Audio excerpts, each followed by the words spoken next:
Podcasts proudly presents The Broadcasters Podcast, a weekly media commentary talking about traditional and digital media headlines and talking to the content creators out front and behind the scenes. Here is the king of podcasts. For the entertainment industry, the open sign is about ready to be put back up because it's time for the industry to get back to work. As the federal government, the White House Coronavirus Task Force made an announcement in a briefing earlier today as I record this program, the Broadcasters Podcast. The phases have been set for a post-pandemic plan so that businesses of various sorts, including those in the entertainment business, are going back on full speed. Now, of course, everything's going to be in phases. We're going to talk all about that tonight. A lot of stories to go and get into, but most of them really go ahead and talk about the pandemic, but now our way of getting ourselves out of that. A lot of news is already coming out as we speak about it. So here's what we know so far.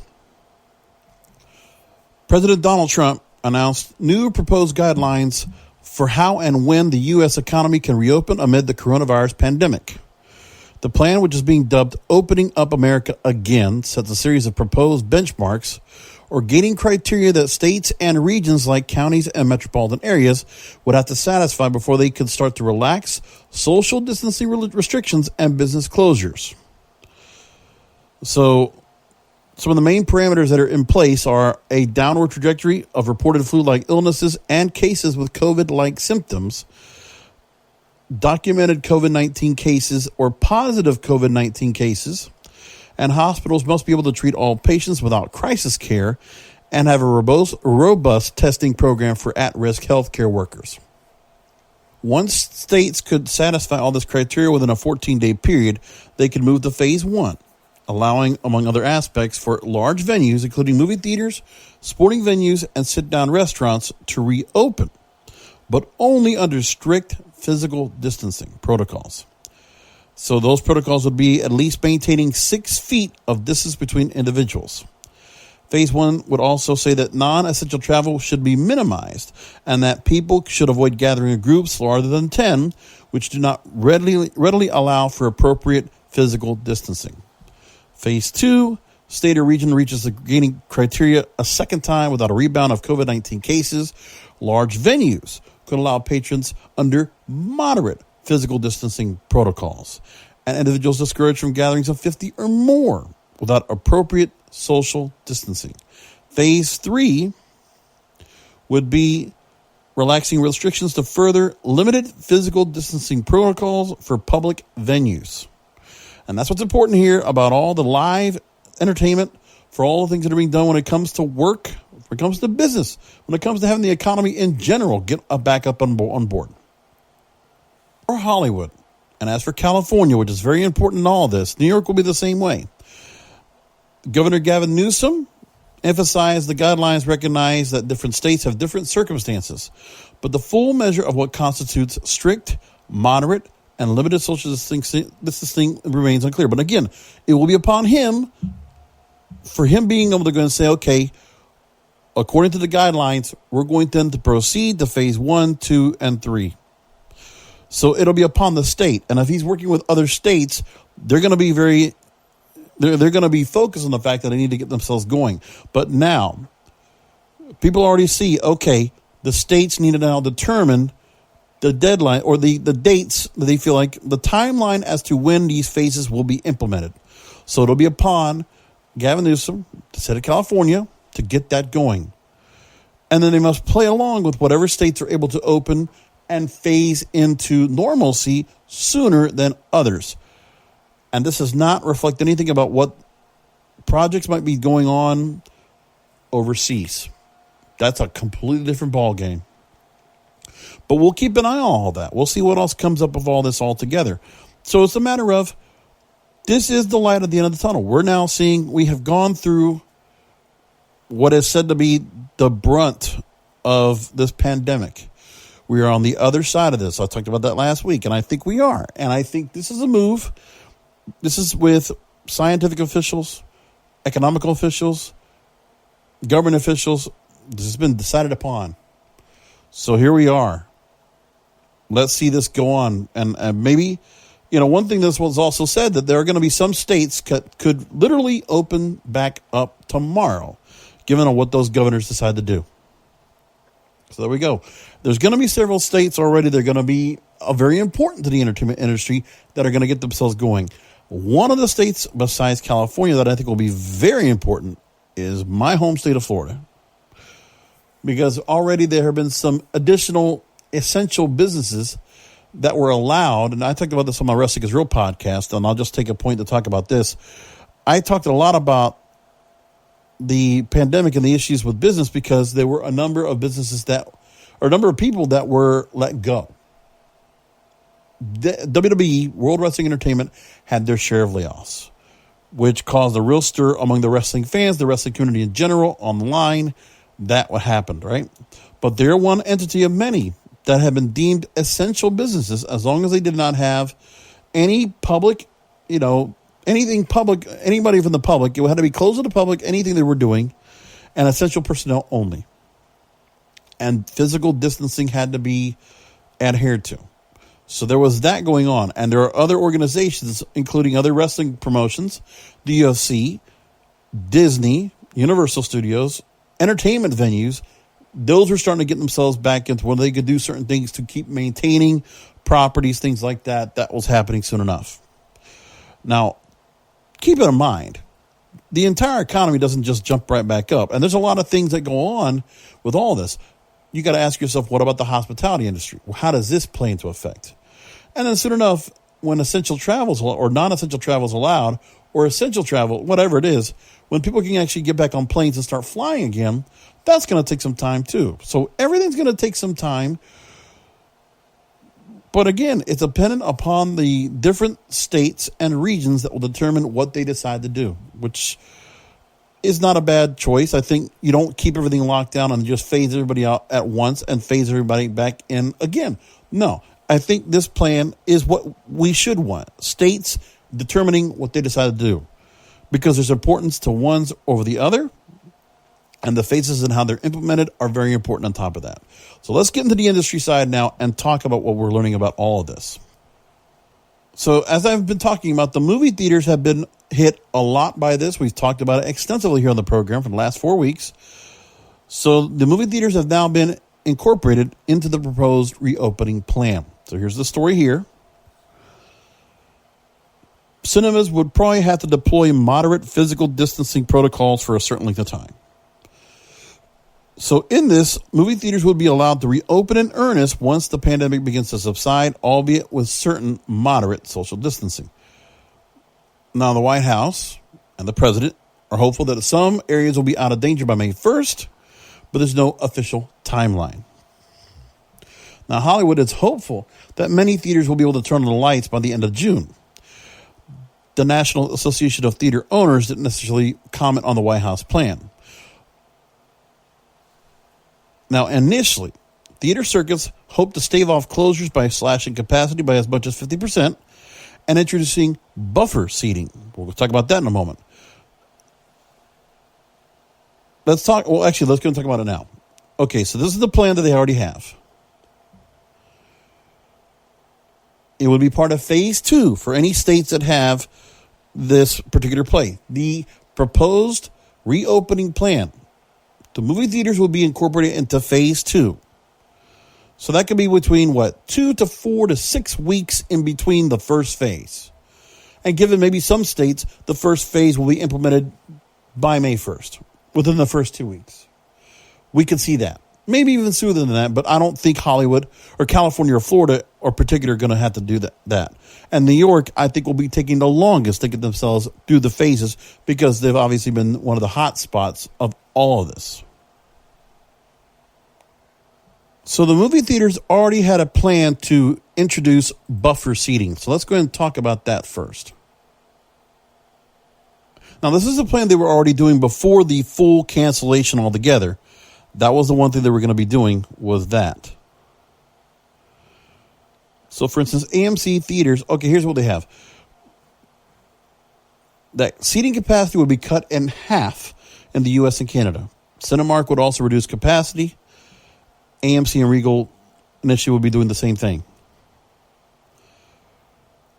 So the plan was AMC theaters will already implement enhanced cleaning procedures on high touch point areas, kiosks, countertops, restaurant areas, glass, handrails, doorknobs. And so the plan would be, again, buffer seating. That would have to be everybody gets split up. Like you could probably have couples together, that are already bought tickets together. Maybe they are able to go to stay with each other, but then everybody else must get put together. Maybe it isn't split in groups and not necessarily split people to people. Maybe it's not single or individuals that are going to be buffered, but I would imagine they're going to do something where they're going to make it where it's a little bit convenient for all. For me, it's fine. I get to go to my theater. I'll get to sit down, do whatever I got to do, and I just won't have that many people near me. Who knows? That might make the theater experience much more interesting. Just a thought. Speaking about the theaters a little bit more, AMC Theaters plans to raise $500 million in a private offering. And the shares for AMC Theaters jumped in after-hours trading because they think that some of the shuttered theaters can reopen early now because of what's going on. The cinema chain made a statement after the announcement was made, saying, quote, AMC intends to use the net proceeds from this offering, $500 million in new debt to bolster its balance sheet liquidity. That's what they're planning to do. And the notes will be due in 2025 to be offered via private offering. So as of March 31st, the chain had almost $300 million in cash in hand and borrowings of $215 million drawn from a revolving line of credit facility.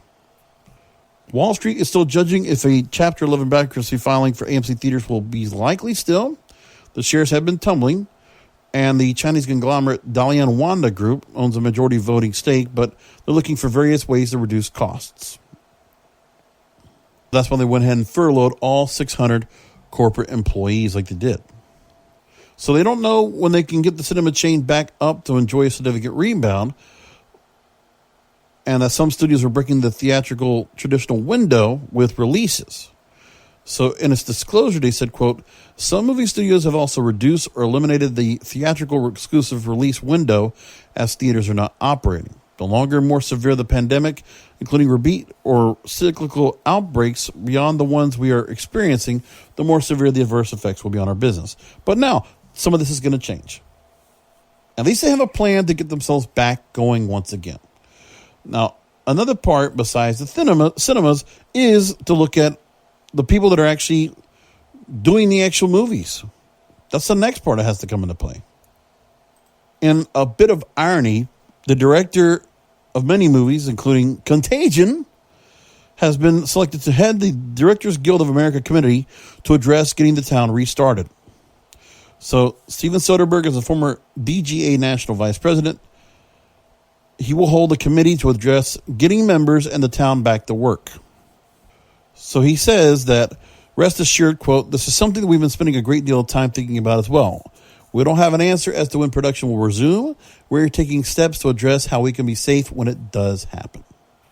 And there's a second committee that has been appointed to focus on, quote, preserving the communal theatrical experience so that when it is safe to do so, your feature films intend to be on a big screen will have that opportunity. So that committee will comprise of feature film directors, assistant directors, unit production managers. They're beginning now to examine ways to promote safe return to theatrical exhibition, and that is important for their culture and their art. From insurance to testing, crowd scenes, and craft services, other pandemic problems that are going to be working with all the people that are behind the scenes when it comes to these pictures, reopening Hollywood. Here's another story from Deadline. Now that we know we're going to get things started, we're on the track to start this off. Here's what we have now. Now, Gavin Newsom, again, the California governor, he says that he has a 6-point guide on how to reopen the economy. So the idea is the most optimistic projections for studios are for July or August production restarts. And the more realistic ones are aiming to be up and running by September. California is still under a stay-at-home order, which currently expires on May 15th. So they get one more month to see what they're going to do, if they're going to continue to go stay at home or if that gets lifted sooner. So Deadline goes very extensive on covering the resumption of location and soundstage shoots. So here's what they have right now. When business starts up, there will be an identified risk and insurance will not cover it. The insurance companies will be taking risk when new production comes back up. So that will be an issue they're going to have to untangle. So most likely, because of the insurance issues that will be put on board, because everybody is now at risk previously than what it was previously, they're going to say that everyone on a film or TV production will be required to sign a rider, like the ones they have covering behavior codes in areas like sexual harassment, to indemnify the productions. Quote, you acknowledge you are going into a high-density area, and while we will do our best effort to protect you, nothing is fail-safe, and if you contract COVID-19, we are not liable. So again, it's a disclaimer. It's a way for them to go ahead and waiver themselves off if anything happens. Got that. Now, there are stabilizing levels of new COVID-19 cases in Los Angeles County, and conversations have started about how to return to production. They started up as late as last week. So far, there are no protocols in which studios have settled. There are active discussions continuing.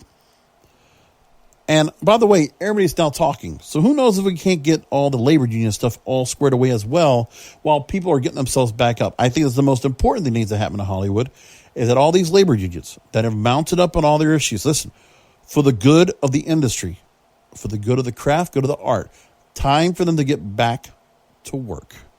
And everybody getting a chance to get back to work. Most important. I think this is going to be a sobering time for Hollywood to get themselves going and get things up right.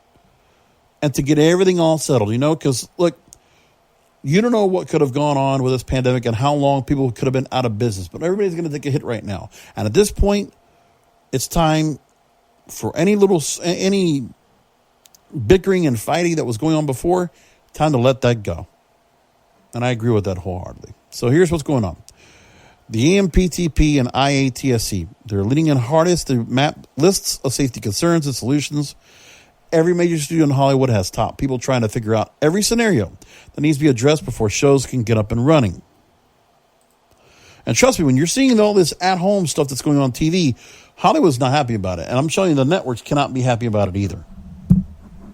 So most likely, when sets are open once again, though, everybody will probably be tested before they get onto a set.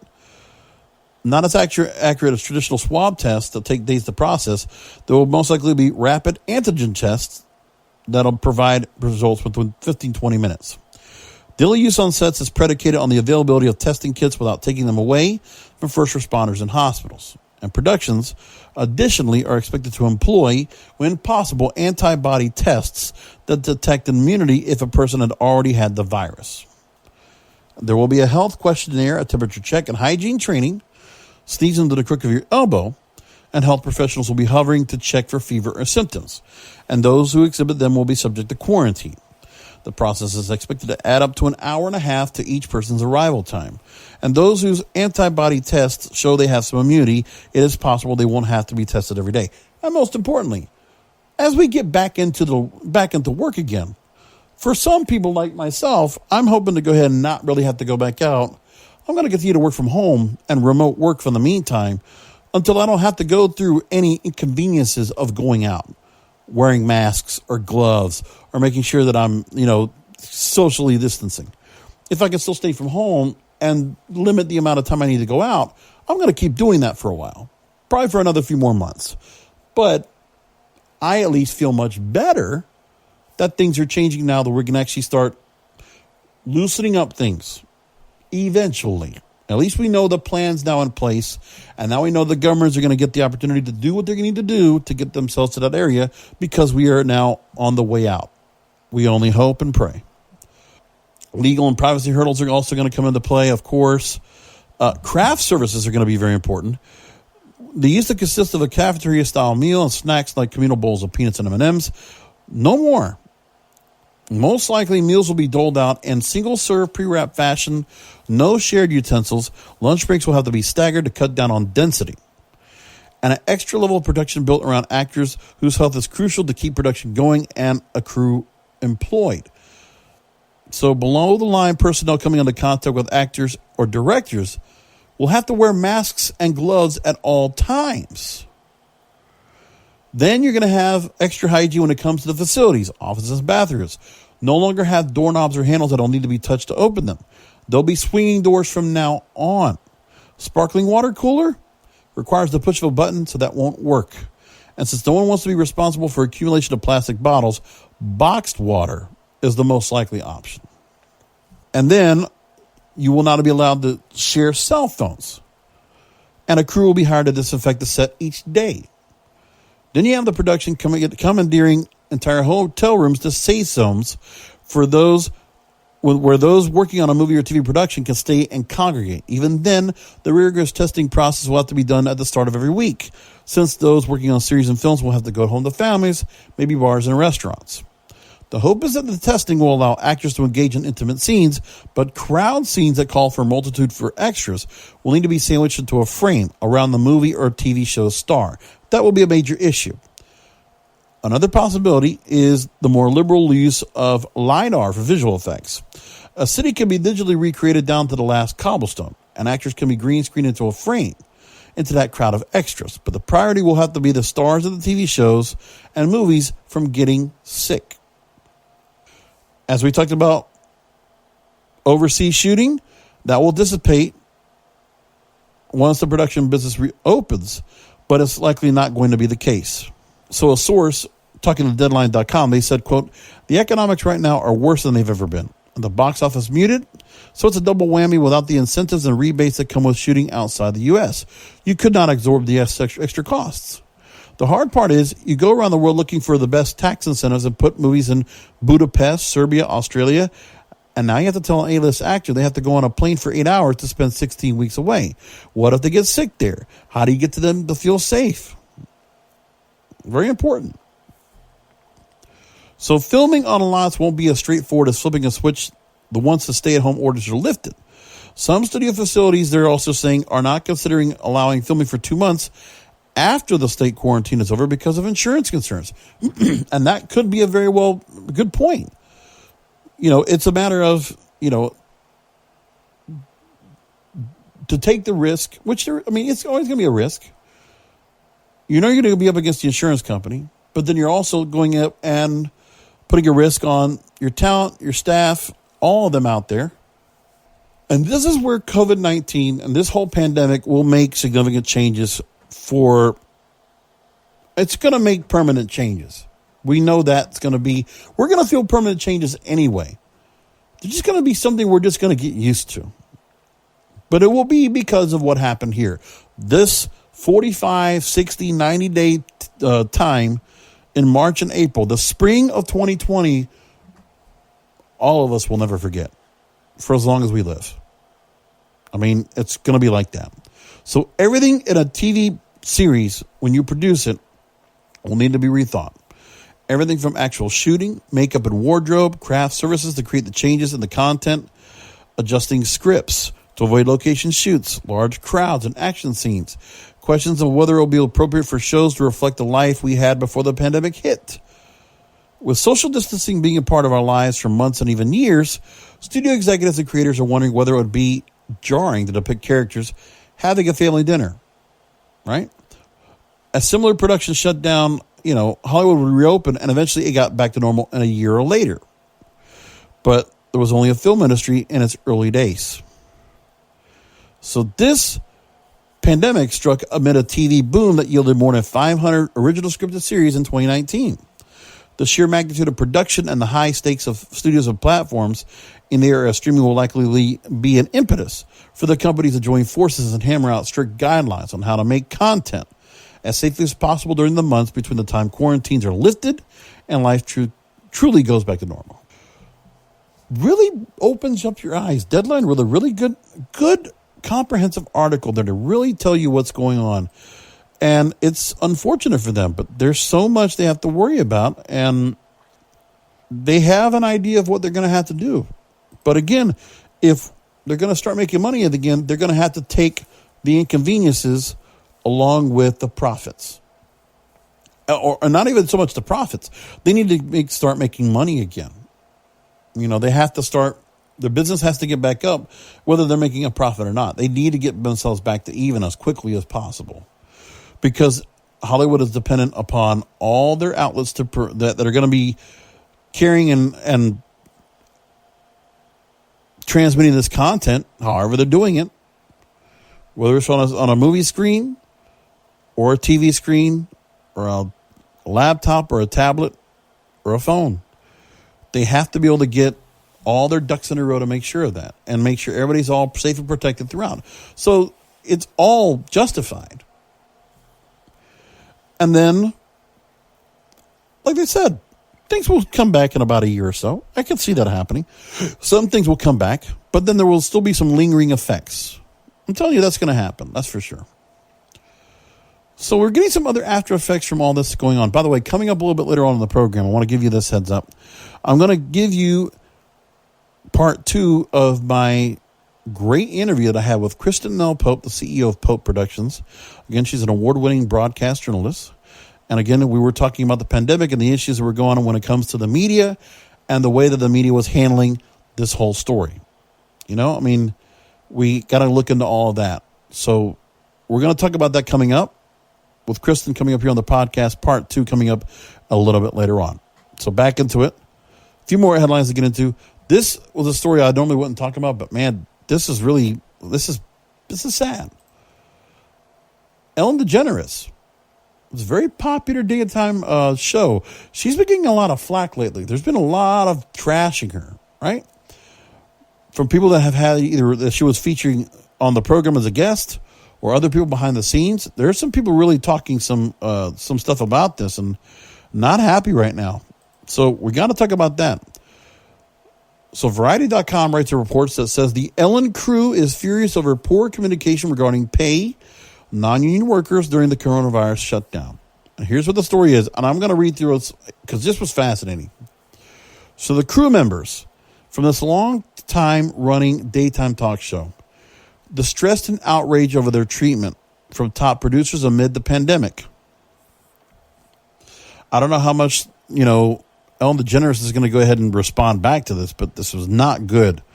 Really puts a bad stain on what she's been doing with that show. The core stage crew, which consists of more than 30 employees, received no written communication about the status of their working hours, pay, or inquiries about their mental and physical health from producers for over a month. And that's according to 2 sources. Anonymous.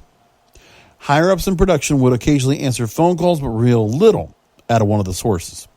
The crew was further incensed by the show's recent hire of an outside non-union tech company to help DeGeneres tape remotely from her home in California. Oh. So the crew that normally works her show, who she's been working with for, could be 16 years, who knows? They wouldn't even let them work on her set. And by the way, she hired, is that right? She hired a non-union crew? Non-union crew to do this show.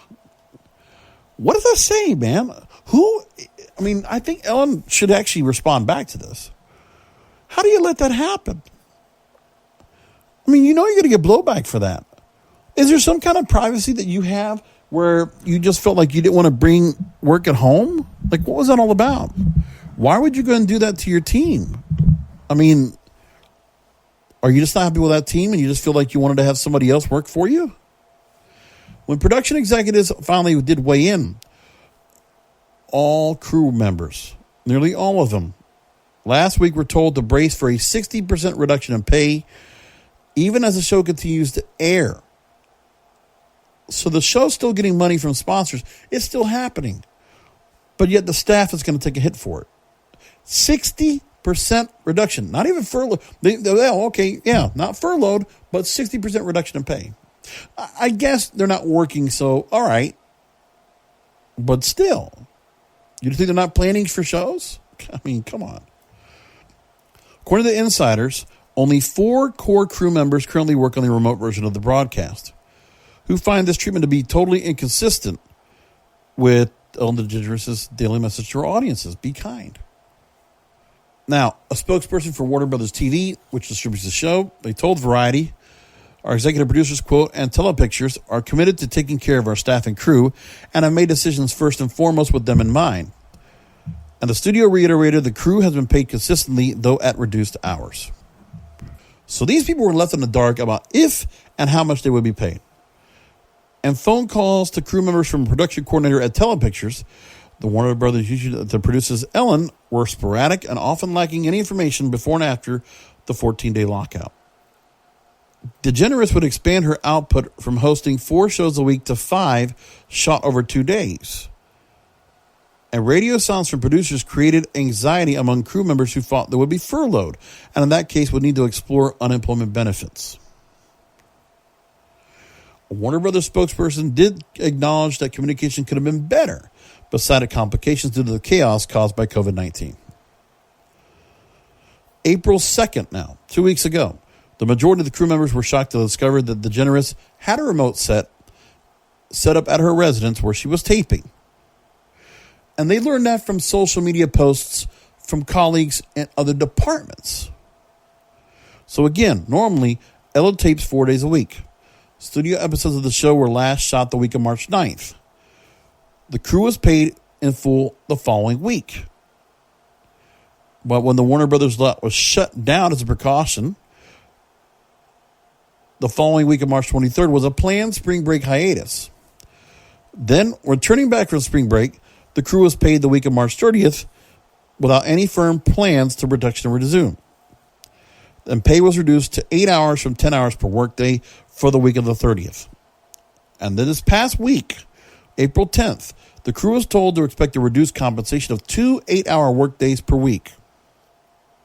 And then there was word that the crew would be restored their full day work week, so their pay would get paid in full. So again, there's still, what actually happened was Warner Brothers did say that, no, they're still going to get paid a limited amount of pay than their normal full pay. Adding insult to injury, this is not good. Sources said that while most of the crew was left out, they had the remote production, a group called Key Code Media, an audiovisual house based in Burbank, handling the technical elements of the show. And each of the DeGeneres' crew is affiliated with the International Alliance of Theatrical Stage Employees Union. This is going to be a problem for Ellen. You decided to screw with union workers. And listen, that's what you get. Now, is this on Warner Brothers and Telepictures? I don't know. But you know what? Ellen is the creative control of that show. She owns the show, right? Well, she better say something. She's the star. She better have something to say about this, or better be jumping in to do something. Then there was a lack of personal outreach from show leadership to check on longtime employees amid the public health crisis. The stage crew operates separately from DeGeneres' senior producers, writers, and assistants who occupy her offices on the Burbank Warner lot. But many of the key crew, however, have been with DeGeneres since the taping of the talk show's pilot. So again, she has a loyalty to the senior producers, writers, and assistants, the people that create the show. But the stagehands, not so much. No surprise, I would imagine. Now, I'll give some credit here. In comparison to other shows, Jimmy Kimmel Live stagehands were paid from Jimmy Kimmel's own pocket during the initial COVID-19 shutdowns, according to two familiars with Variety. And let's talk about this. Last Week Tonight with John Oliver, Full Frontal with Samantha Bee, and Showtime's Desus and Mero have all had transparent communication, and they're paying their people full rates. Now, here's the other thing that's most important. And listen, okay, you don't want to pay, that's fine. But look what was going on right there. Jimmy Kimmel, he's paying his people. He gets what it's important to him, man. He gets it. And his people worked on that show. Same thing for John Oliver, same thing for Samantha Bee, same thing for Desus and Mero. That's not good, Ellen. And most importantly, her deal from her Telepictures deal to do this show, she makes $50 million a year. She's worth $330 million. I'm just saying, Ellen, you could have really done something good here and take care of your people. You want to take care of your close nucleus, but you know you need the stagehands. You think they're just union people that you just be replaced? you didn't think they did a good job? Like, why would you do that to them? Why would you do that to those people and allow them to be hurt like that? I don't get why you would do that to those people. That's pathetic. You know about this. Don't tell me you don't know about this. You see the people that are working on the set. They're not familiar faces from your set in Burbank. No. You're not. So those people are what? Peons that are not allowed to go and be in your home? What do you think they were going to go steal some towels or something? Go look into your personal belongings? Did you really feel like they were such, underlings that you couldn't have the courtesy to let them do their jobs in your home? Are you really that self-centered? Are you really that elite? I hope she gets it, Rand. She could have handled this better. We're learning more and more every day that she's a phony. She's a hypocrite. She just got some Lifetime Achievement Award from the Emmys, right? Or was it? Yeah, the Emmys, right? And I'm just saying to myself, look at all this, how she's revered in the industry. But then it's also at the sacrifice of the people that could really be helpful. Listen, it's a pandemic, but damn, man, you know what? Charity also comes at home. You couldn't have done a little something for your people? That's just saddening, man. I don't get that part at all. That's just pitiful. All right, let's go on to some other things more constructive. I'm gonna bash Ellen DeGeneres, which she deserves it. But move along. So Disney workers now going to be auto-enrolled for Florida unemployment benefits. See, Disney knows how to take care of their staff. Ellen. Because so many Walt Disney World Resort workers would stop getting paid coming up Sunday, they're considering auto-enrolling them into the unemployment benefit system. So they already have 43,000 furloughed workers right now. Now, Florida Governor Ron DeSantis said that it makes sense to get the employee data from Disney directly to get everybody all set up for processing. So there would be a chance to get everybody fast-tracked into unemployment as quickly as they could. So that works. But now, Disney employees will not be processed before those who have already applied. Disney World workers shared their concern about the unemployment system with a stay-at-home protest on Monday. So at the time right now, the furloughed employees from the Florida park will be able to keep their medical, dental, and life insurance benefits for the length of the furlough period. Now, the one thing that's been going on right now is we know that Disney and other parks are looking to try to get themselves back open. There's still no word as to when Disney World or Disneyland will get back up and how all theme parks will come back at some point. We don't know what that's going to be as of yet. Google has announced a journalism emergency relief fund for local newsrooms. This is an interesting story. Let's talk about this. From TechCrunch. There is no disclosing of what the size of it will be, but there was a blog post that was written by Google VP of News Richard Gingras. Said the goal is to fund, quote, thousands of small, medium, and local news publishers globally, end quote, through awards ranging from low thousands of dollars for small hyperlocal newsrooms to low tens of thousands of dollars for larger newsrooms with variations per region. So the thing is, they want to be able to keep Google News running because they need the traffic in order for them to make money. So they're putting money in to make money. Understand that. Applications for funding are open now. They will be open for 2 weeks, beginning April 29th, 11:59 p.m. Pacific time. So April 29th is when you can start getting on it to get funding or get some kind of relief from Google. Now, also, Gingras said Google.org will be donating $1 million total to two organizations supporting journalists, the International Center for Journalists and the Columbia Journalism School's Dart Center for Journalism and Trauma.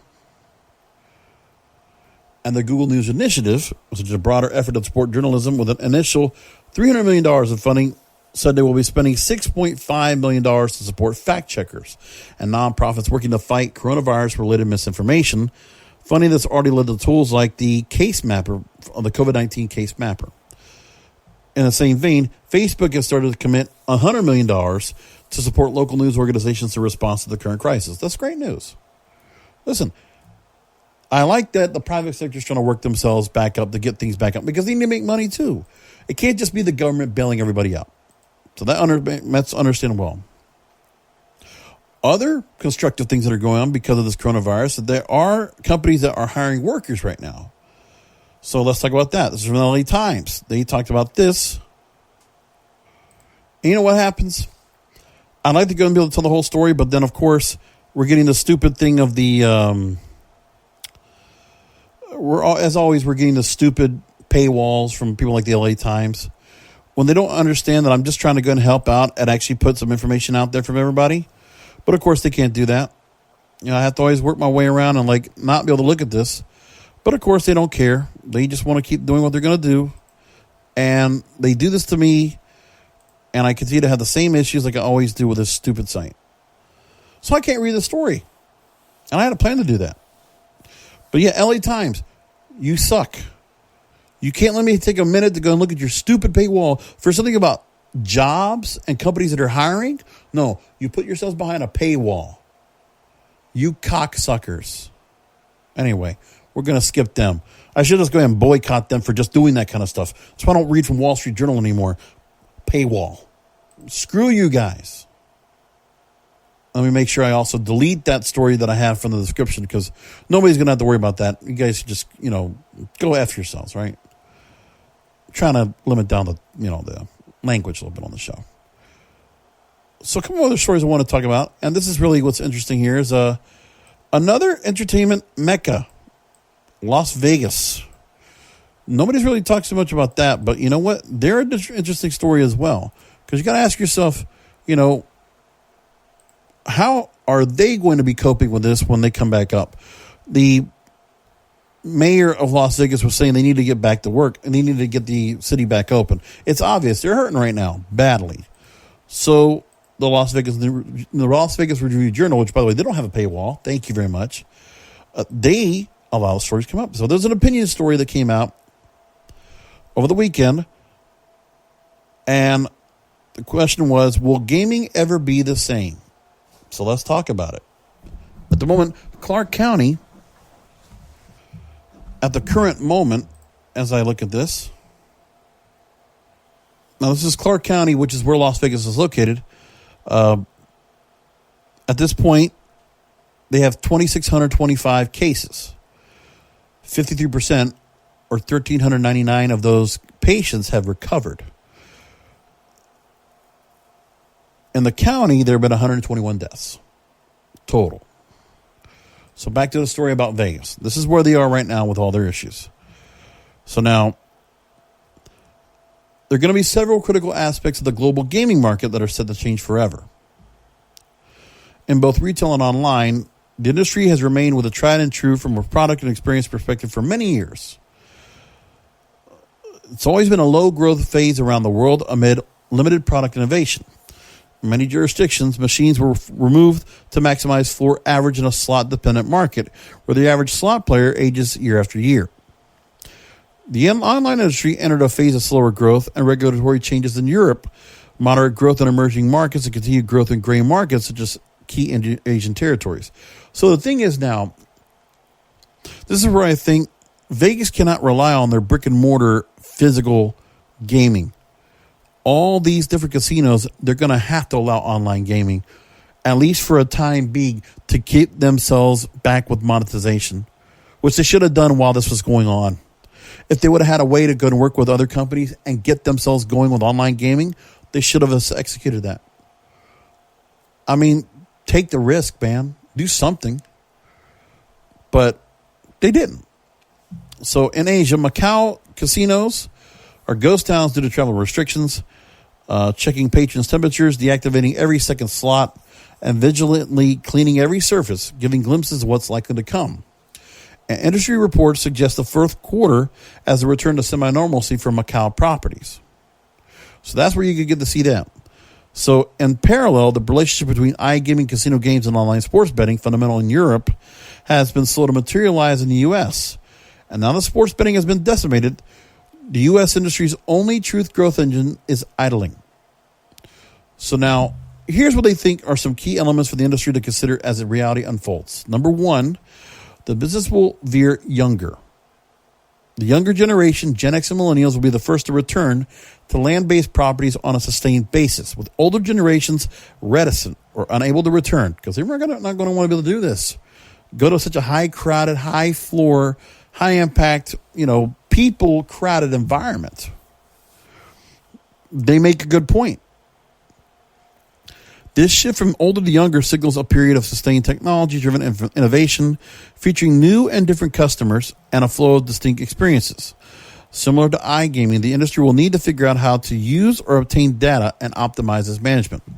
As for the physical casinos, the makeup of properties will evolve, as will the form factor of products.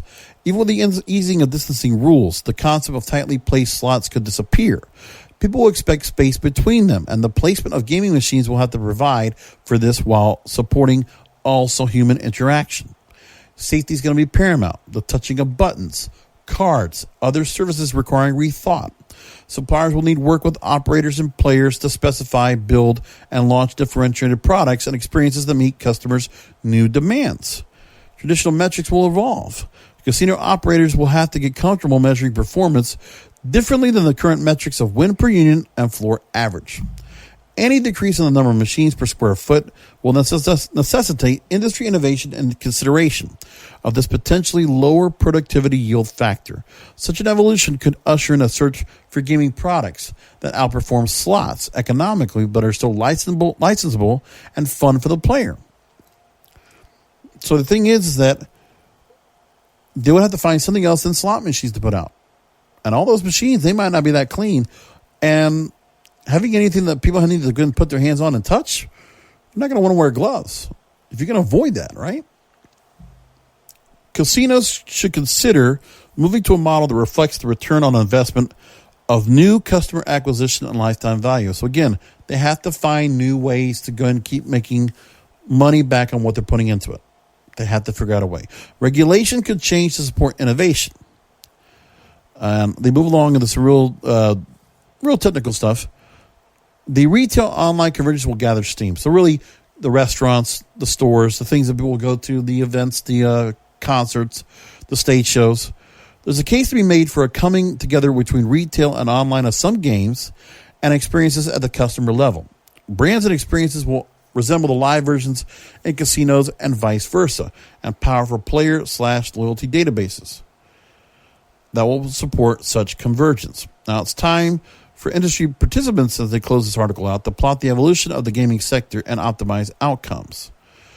They need to begin strategizing around how things will change, what businesses and customers will demand, and how to execute successfully on the other side. And the writer of this was Robert Montgomery, who is an entrepreneur, investor, and chairman of GameCo, who is a Vegas-based company providing video games and gamers to casino operators. So he has a very important stake in what happens in Las Vegas. Hopefully things will turn back around. A couple more things when it comes to radio I want to go and just point out before we go and move on to my interview with Kristen L. Pope. I know we went an hour on this show with just the news, but there was a whole lot to talk about. What can I say? Bob Pittman, when he decides to talk, I'm going to say something about it. So here's what he says now. Well, first of all, let me go ahead and go after something that they actually just recently did, which is so corporate and just so ridiculous. But okay, iHeartMedia is expanding some of its morning shows by an extra hour. So some shows run 5 to 10. Now they're going to have them run 5 to 11. Okay. So many of its morning shows on its music stations will air for an additional hour, but this is only for the pandemic. So making sure everybody worked extra. Okay. So shows including Elvis Duran, The Morning Show, The Breakfast Club, Bobby Bones, Big Boy's Neighborhood. They're going to move to 11. They're going to be run until 11 a.m. as opposed to 10. And other stations have expanded to move their local programming during the day. So there are some shows that will be moved to different time slots. So Ryan Seacrest's syndicated show will move to nights. Afternoon host Romeo's show to middays, and Mikey V will move to afternoons. Interesting they're going to put that together. Now, moving along, Bob Pittman writes, he talks about this, saying about listening to iHeart and radio in general is holding up during the COVID-19 outbreak. So he wrote a post said radio listening during this homebound pandemic. He makes 5 key points in the post. So I'm not going to read that thing. Goodness gracious. Don't make me suffer. During uncertain times, consumers are still turning to the radio, mirroring patterns observed during past crises. You know what? You starting with that. More people listen to radio. 93% of people. Yeah, I know. Got that. Okay, move along. He points out the Nielsen research, the infinite dial most likely, says that 28% of American adults say they are spending more time listening to the radio compared to 17% who indicated they're listening less. And there was a survey they also put out. They got some other information. Now, he says, I'm not going to go into the stats. We're going to move along. There was an increase, by the way, in this Nielsen study of web listeners, 43%, podcast listening on the iHeartRadio app, 20%, smart speaker listeners, 11%, smart TV listeners, 37%. So Bob Pittman says that iHeartRadio and the podcast platform actually got a record month for the company in both downloads and unique visitors, according to PodTrack. He also mentioned that companionship and human connection are more important than ever during these challenging times. He says, listeners trust radio personalities and that listening to radio personalities makes people feel less stressed.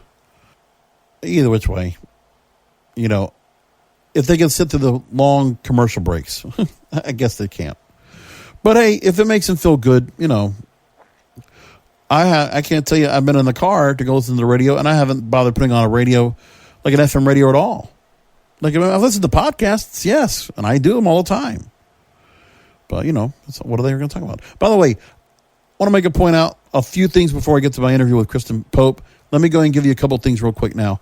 I have relaunched kingofpodcasts.com with a brand new layout. So on the website, you're going to see access to all my projects, my full-time commitments, the work I do with Webmaster or WMR.fm, also known as webmasterradio.fm, not so much anymore, but WMR.fm, the podcast network, cannabisradio.com, which is also a full-time commitment of mine. I work for both of those stations. My current projects would include the Wrestling is Real podcast, which I do every Wednesday going into Thursday, and When I'm Not Podcasting, which is a YouTube/podcast series. So I make it available on YouTube and in audio form on a semi-recurring basis. I've been actually doing it a couple times a week during the pandemic, and I hope to try to keep something going for the next, you know, for the near future, to try to keep it in somewhat of a weekly format, which is what I was trying to do. And I think I might be able to do that going forward. And also on the website is a link to kingofamazon.com. That's my special page for you to go and buy whatever you buy from Amazon. And I hope you will consider going to kingofamazon.com. If you need to make any purchases through Amazon, I hope you'll consider that during these trying times, and you'll help me out with the show greatly. I hope you'll do that. So in the meantime, let's go and move along and get into my interview, part 2 of a really wonderful interview I had. Now, in this part 2 with Kristen Pope, we talk about her on-air academy. So the direction she's going right now with teaching students the art of journalism and really getting an understanding of what to do to become a journalist these days in the new media. We talk all about that and much more coming up on this part of my interview with Kristen Pope here on the Broadcasters Podcast. One more other question I want to ask about when it comes to the trust. Roughly half the country says they don't trust traditional media. Latest polls are saying, like cable TV newspapers, very much or at all to accurately deliver information about the novel coronavirus. That's a new Axios Ipsos poll that has reported that. The number sinks even lower for digital media and online news companies. Why it matters. This is from Axios.com, by the way. While the government and health officials are able to provide important safety procedural information about the virus, it's the role of the media to provide key research and analysis that enriches the public's understanding. The lack of trust of the media means society can be less informed. So, Kristen, do you think that the media establishment is going to eventually be sidelined and looked over to more citizen journalists and more news sources that are crowdfunded? Do you see that becoming more of a trend? I absolutely see that becoming more of a trend.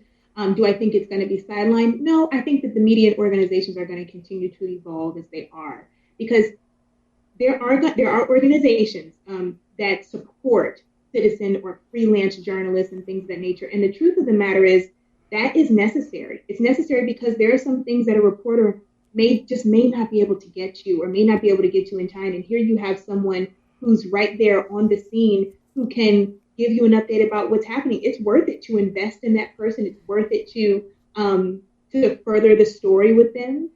So I don't think that they'll be sidelined. I think that they'll have to evolve, and I think that more citizen journalists will be supported as the years go on. And I think it's a good thing. For me, because one thing I think, when you look at all that there is, I mean, the access now we have to programming, it's not like we're necessarily reliant upon, establishment news, because of the fact if I want to watch a news conference, I can watch C-SPAN. Or if I want to see the Senator House, it's because C-SPAN is now so accessible everywhere. Associated Press, if there's stories that come out, in some cases, Associated Press is the first to report stories. And in other cases, that's just what it is. I just think that, like you said, an evolvement of the way that the news is reported by some of these outlets. I just don't think there's so much of an emphasis they need when they're much more served by offering us entertainment and educational programming from that sense, or just, offering access for public affairs, things like that. I think it's more important. I was thinking about it, actually the video just recently about the fact that NPR and PBS, I would love to see where, I don't necessarily need, National Public Radio serves a purpose, yes, but I don't think they need to serve as much of a purpose as they do. I think I'd like to be able to see media partnerships with the local newspapers and media outlets that are offered more airtime to report news that is important to the community in general, instead of seeing, 12 hours of national programming that are provided by member stations in Chicago, New York, Pittsburgh, Boston, or what have you, and BBC World News Service for some stations overnight. I'd like to be able to see local stations get more access. What do you think? I would love to see local stations get more access, 100%. And I would love to, and one of the things I see, we see happening with papers, and, papers are they're online. So that's first and foremost. You have to have an online presence. They're bringing in video now. They're bringing in more multimedia tools to stay competitive and to stay relevant with our television news stations and that sort of a thing. I've seen stations launch in a place where they're pulling back resources, letting people go, letting photographers go, more journalists are MMJing, which is challenging. But at the same time, then you see stations pour money into their staff and into their editorial team. So you have a bit of both, and station heads have to decide what's going to be most important. Is the integrity of our story? Is it worth compromising the integrity of our stories, the integrity of our staff, to put the money somewhere else, or are we losing advertising dollars? At the end of the day, it is a business. This is not, it's not public access television. It's a business, and there's a fine balance between, it just being a money-making marketing advertising machine to being a place where you get your trusted news. There is a fine line for sure. I appreciate that. The Pointer Institute, they recently wrote this story, just recently, quote, "When it comes to information, nothing is more important right now than the work being done in local media, because citizens out there need to know what's happening in their neighborhoods as much, if not more, than what is happening across the country and the globe." And this is where I came across when I was talking about just the focus of what should be reported on for my own sake. While we are horrified by the stories coming out of New York City, most of us are more immediately concerned with our jobs, our kids, and how to stop our hometowns from living the nightmare that New York is going through right now. We want to know what's happening and what could happen where we live. Local media, I personally think, has remained steadfast in responsible reporting. I know from the outlets I have here, they do a yeoman's work. And people like you that have done the local news reporting in your communities like Westchester County, I commend greatly. So, like, for instance, when I worked in television news, I had my contentions with the producers and the infrastructure of the staff, but the reporters and the people who are working behind the cameras and putting the news together, awesome people. Love them all. And much more.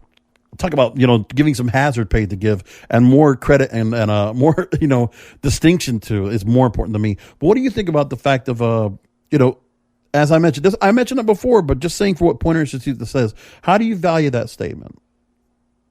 Can you repeat the statement? Oh, the fact that they said about, they think it's more important right now that the work being done in local media because citizens want to know what's happening in their neighborhoods, not so much what's going on across the country and around the globe. 100%. I loved reporting in Westchester County because it was hyper local. Yeah. And there is nothing like working in a hyper-local situation where you have people who you are literally their dedicated, I would say, community crier. You are the person who gets them their community news. You're the person that is dedicated to that area. And I think that's hugely important because that story that you referenced about, okay, it's happening over here in New York City. Could it come to, Buffalo, New York, or someplace like that, or a much smaller city? Could it come to a place like that? Journalists need to be able to tell that story because the national news is telling that story. But the national news, I've heard it. They're telling the story of what could this look like in a very small town in, Alabama or whatever. And so our journalists need to be able to forecast those stories and tell those stories so that in your locality you can tune in and get the facts, right from the people that you trust. And this is where I talk about the hyper-focus, because the truth is we see multiple people right now in this story from a national level that I think is more important for myself. When I look at the news coverage, first of all, I don't watch cable or television news. I've really kind of just I've abandoned it more or less. Like I said, I like to go to Twitter to find reporters that I trust that I can go and follow the story on. Go to YouTube if I want to see opinion editorial, and I'll go to the internet and I'll find through Google News or whatever outlets I trust to go to for my news. And I'll always go through multiple stories because I never get the same story from the same outlet. I always feel like there's more information I want to get. I want to get more information. Radio doesn't give you enough of that. Television doesn't give enough time for that. I want to go to that. So for myself, in this case, when you're looking at what Governor Cuomo in New York is doing, what Governor Newsom in California is doing, for myself, I want to see more of what's being said from all these different states. Instead of just focusing on Washington, D.C. for this story, I want to see more what's going on in New York City. Obviously, New York City is getting a lot of coverage, and that is justified. I want to see more of what Gavin Newsom's doing. Because, I just saw earlier today, he talked to Mark Zuckerberg and his wife and talking about the efforts that are being done over there. I'm like, yeah, bring more stories like that. Let's hear more from other people. Let's go ahead and get outside of what's being done in Washington. There's only, we can only get so much from the daily briefings that are coming out. And to just hamper on that all day, day after day, there are other things going on. We want to see what's going on in the rest of the country, in the cities that people go to travel to or they know family from. I want to see what's happening in Denver because obviously this particular story right now, which is one of the biggest stories of our lives, we're worried about the fact that there are major metropolitan cities can also be affected. New Orleans, I want to hear more about that because they had Mardi Gras. What are the implications from that? What about Denver? What about St. Louis? What about, San Francisco? I would want to hear more about that as well. Like California is also a major hotbed, and other places like Detroit, Michigan, the same way. I want to hear more about the other stories outside of that. So please take the reporters, national news. You have the wherewithal. Take your reporters and spread them out across the country and cover the whole country as a whole, and not just New York City and Washington D.C. And I'll tell you this, George, that may be coming. As a matter of fact, that's likely what's coming. By the sheer definition of news. And this is one of the things that, one of the very simple definitions that I talk about in the On Air Academy is news is what is new, but it is also your news station is going to send you on the story that affects the greatest amount of people. That's what's going to lead your newscast. And New York City, as it's related, when they're doing these are the top 5 cities most affected by COVID-19, you're talking first about New York City. So that's why they cover it in such great detail, because New York is a hub, because the East Coast is a hub, because you got people flying in and out of New York and things of that nature. And you've got people on top of each other. But that's why I say there are some, our experts have talked about, we're focusing on the vulnerable cities because our concern is if it's happening here, what's the trickle down effect is going to be that those smaller cities, those smaller inland cities are going to catch it next. And then you will have reporters who are on that scene, trying to forecast, well, what's going to happen here? I could presume that that's what's next. That's what's coming next, what you're talking about. Now, I want to ask another question. This is also important. We're still talking about the story about the coronavirus. I was going to try to kind of lean off, but I guess we can't help ourselves. But I want to ask this question. I think this is very credible. When you do see the press pull of the White House, all these networks and all these national news outlets, they have health reporters. They also have people that are in the finance, economic sector. Are you surprised why are we seeing the White House beat reporters asking questions when it should be more the science, the economic type reporters that should be asking the questions of Dr. Fauci or Secretary Mnuchin or people like that? When you said it should be more of the finance people and things of that nature who would be asking questions, are you talking about of the pool of reporters? Well, because those are the questions that people are asking about. They want to know what's happening to their finances, their jobs. What money's going to come into them, what's going to be the ramifications of the stimulus bill, what the Federal Reserve has offered in $4 trillion of stimulus.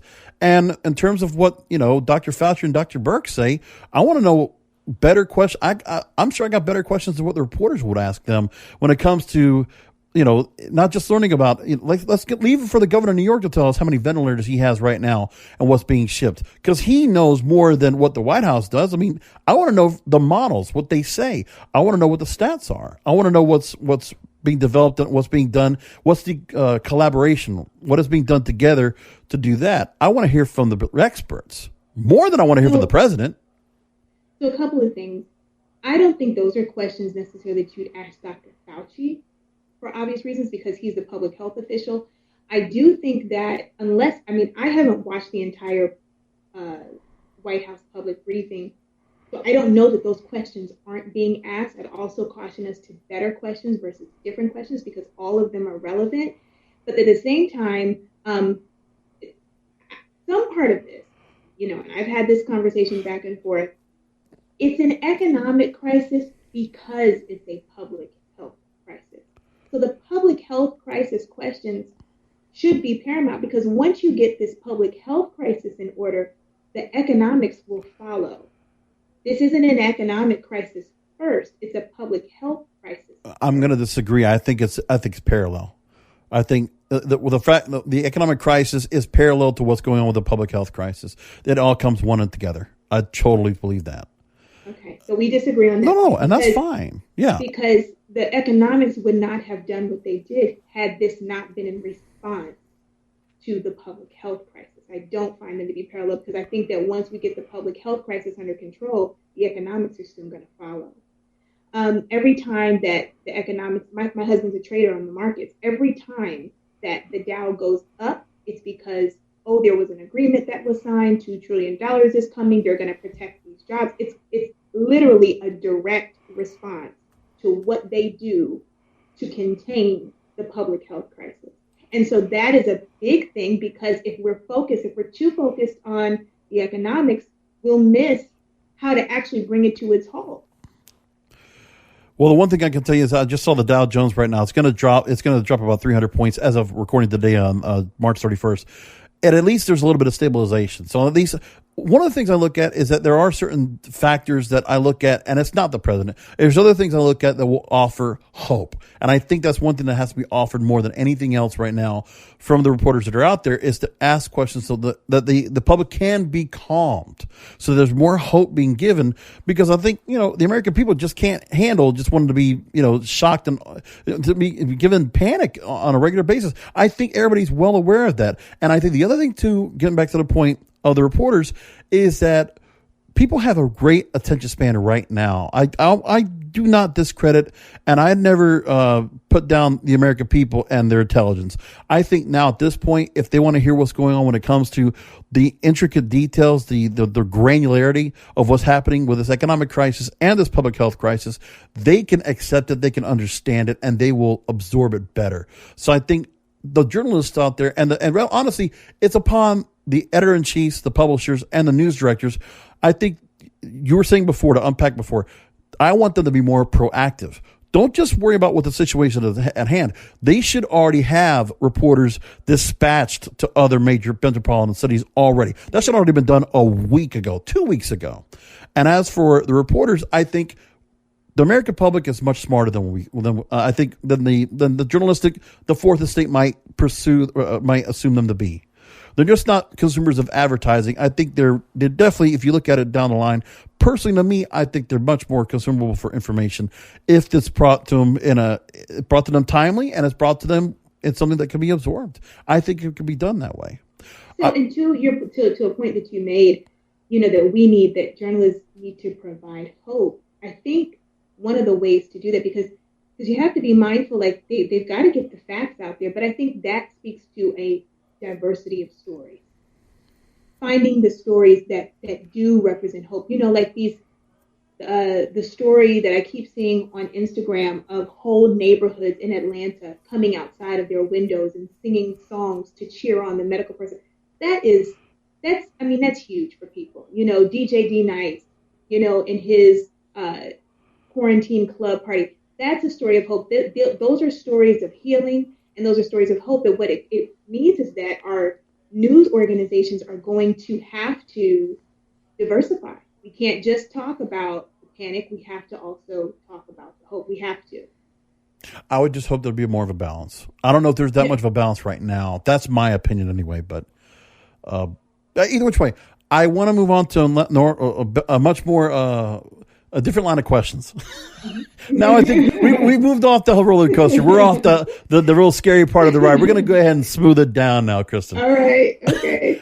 These are good. These were questions regardless. I think there's much what I had. And this is the area of diversity, equality, and inclusion. And I don't know. Do you, in your own circles, do you hear that the phrase DEI being much more prominent now, more than ever?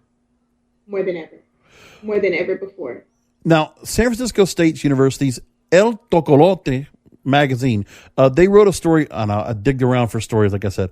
This is an interesting story. They said how journalists of color highlight disparities in newsrooms. Quote, journalists who belong to marginalized groups often seek representation for their communities and dignity for their work. However, the road to fulfilling that mission is often a difficult one. So you have an academy, and you are teaching students that are aspiring to be journalists. What would you tell a student that might feel discouraged about fulfilling their journalism based on what this story said? Oh my gosh. So, I'm speaking as a woman, but I'm also speaking as an African-American woman who has been in so many newsrooms that if I was not there, certain stories wouldn't be run. Certain stories would be run with a slanted angle. Mm-hmm. Headlines would be run that would misrepresent a particular population. I have been in neighborhoods where, like I said earlier, trying to interview some Black men who are very distrustful that the media is going to turn it around and slant their whatever they say. And so they try not to be interviewed by the news. What I tell journalists in my on-air academy is that you are needed. We need you in the room because there are certain stories that just won't get told if you're not there. There are certain stories that will run inaccurately if you're not there. I'm not in the daily newsroom, but I still find that disparity in the places where I contribute, in the places where I work now, and that I have to tap people on the shoulder and say, hey, big blind spot. You missed a whole sector of people here. So we just, representation matters in every facet, in every field. I think it's dependent upon those people that are doing the hiring. This is my opinion as well. I totally want diversity, equality, inclusion. There's not even a given for that. But I do believe there is a meritocracy that needs to be put in. But it has to be an objective and unbiased meritocracy. What do you think? I do. You got to know how to do the job, and you should want to do it well. And that comes from proper training. That comes from, proper coaching. But our diverse communities, our multi-ethnic communities have that. They have that. There's no argument to whether you have a pool of Black, Asian, Hispanic, and other who are up to the job. Many, many talented people being graduated from school every year who deserve the shot to tell great stories in a newsroom. Because I don't want just the newsroom to be people that are just going to be consumed, the people that are going to be representing the community, because it depicts a proper representation. I do want it to be that, but I also want it to be merit-based. And for me, I have never swayed at all when it comes to hiring practices for people that I wanted to bring on fold for any of the radio work I've done or anywhere else. I appreciate. It's because there is no such thing. There's nothing on a resume that says anything unless you see that person in person. I want to just take on the merits of the factor and just take what's coming from there. That's what's important to me. Now, a major issue, I thought it was very interesting. A major issue preventing journalists of color from working in newsrooms and online media is retention, employing and keeping journalists employed, according to the American Society of News Editors. It's a journalism leadership organization. This phenomenon correlates with the way journalists of color feel in their work environment, and this is according to a survey led by a black journalist. What about that?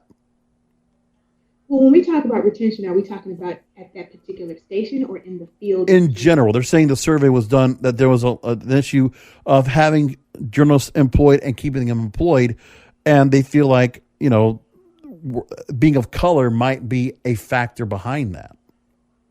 Well, I can tell you as someone who has experienced hostile newsrooms, intimidating newsrooms, that if you don't feel like you have the support, if you don't feel as though you have the proper coaching or the proper advocacy, you're only going to stay in those situations for so long before you move on.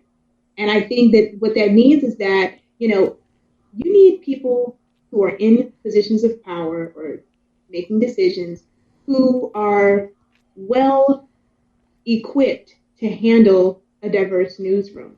What does that mean? That means that, you've got this hair conversation, a Black woman being able to wear her naturally textured hair and that not be an issue. A Black woman being able to cover stories that directly impact that community, because guess what? There's a whole audience for that community. It's not just something that relates to her. There's a whole audience that is hungry for that type of a story to represent them. You need support and you need advocacy in order for people to want to stay in position. When I think about when I look at the national media as well, I think that's one thing I also look at as well, is that I'm wondering if the representation that's being done as well is not there as well, because like you said, when I look at who's being put out there to do reporting on national and cable news, I don't see that much. I think I see a lot of women, but I don't see a lot of women of color. You mentioned Yamiche Alcindor, who works with NPR, was with the New York Times. There's April Ryan. There's Abby Phillip. And I'm thinking about the fact that I don't see a lot of diversity among the national sources. And I'm thinking, why isn't that being addressed? I think it is being addressed. I'm a part of the National Association of Black Journalists, who have taken almost every single network and national network to task about their diversity processes and about their diversity front facing. So I do believe it's being addressed. I believe it's always a slow moving process, but I do think it's being addressed. And for me, when I see local reporting down in my area, I can name, there's a lot of people I've seen that actually also made their way up from the local levels to do national programming. And I'm like, that's great. And I want to see more of that. But I want to see the same thing happening on all different levels. I want, again, meritocracy. And I think obviously there's some old tactics that are being done about who's being brought into the newsroom or who's being brought into a newspaper and doing reporting and given the opportunity to go ahead and get themselves on the byline or being able to report a story with a dateline on it. That's something I also just concern myself with. Now, one other question I want to ask you about. In 1993, Sharon Bramlett Solomon, she's a black journalist who currently teaches at Arizona State University. She conducted a survey. And this is the survey I talked about when it comes to journalists of color feeling in the work environment of the retention issue. She said this. Now, the job satisfaction of black journalists. Black journalists reported experiencing a number of issues working in newsrooms, including little opportunities for job advancement and having to work twice as hard to be considered as qualified as white colleagues. The survey found that more than half of U.S. newsrooms did not employ any journalists of color at the time. That was 1993. What do you thought when you hear those findings? Well, I think that still having to work just as hard, if not harder, I would say harder than your colleagues, than your white colleagues or counterparts, to be seen, to be heard, to be recognized is that it still remains a challenge. And I also think that at the same time, when you have journalists who are outstanding, journalists of color who are outstanding, they are just going to rise to the top and they're going to be supported. What is needed most is support for maybe the rest who need to also be brought up. I think there needs to be support for those journalists as well. Very interesting. Kristen Pope, Pope Productions, and obviously On Air Academy. Let's go ahead and wrap things up here. I really do appreciate the time you've taken for me. And, last few interviews I've had have been very interesting. It's been no walk in the park. That's okay. Because I've been I asked for it when I asked tough questions. That's when I give myself for that. I should. That's right. But these are good questions. Let me tell you, these are critical thinking questions. They're good questions for us to be talking about, and especially now. And I appreciate the platform and I appreciate the opportunity because, in these news cycles, in these new news cycles today, news is not what it was in 1993. It's not even what it was when I started 15 years ago. And so these are great conversations to have. And there's not enough of them. That's why I do this show. That's what the show's all about. I never heard anybody talk about this without trying to pussyfoot around. I'm like, no, we're going to ask about it, and it's not going to be fun, but we're going to get through this. And honestly, like this debate, I want to stir this debate up. I want this to get talked about by more people and have it spread. Not like a virus, but I want it to be spread out and people know what's going on and see this because I think all in all, I think you and I, we have a couple of things we might not agree on. That's okay. I love healthy debate. I like having two sides of a debate. My problem is when that debate is gone and being censored and shut down. That I cannot accept. I don't want that. Free speech, you're absolutely right. Freedom of the press, very important. But for me, it's also about there has to be the right pipelines for people to be able to come in and do this. The people at the top that are controlling these outlets need to be much more responsible with what they're doing in serving the general public. And that's where I still come down to today. And I know that you're doing that. And I love the fact that you have the On Air Academy to help bring aspiring journalists together, to get them on board. Real quickly, can you just take me into the course and exactly what they're able to do? I mean, when they finish the course, what do they come away with? Anything when you have in terms of job placement or anything in terms of, having a clip reel ready to go so that when they're ready to go and do this, I guess give me the whole idea of what you would be able to come away with if somebody signs up for the On Air Academy. So first and foremost, the On Air Academy is my way. That is my way to pipeline journalists into the field. That's my way because even though I am not on air on a daily basis, we need great journalists telling these stories. Exactly what you're talking about. We need people who are ethical, honest, integral, who love their local community, who will get out there and report what is going on. So that's first and foremost. I found that in graduating college, I had the theory of being a reporter down, but not necessarily the tools to get a job. The On Air Academy is really about helping you get a job.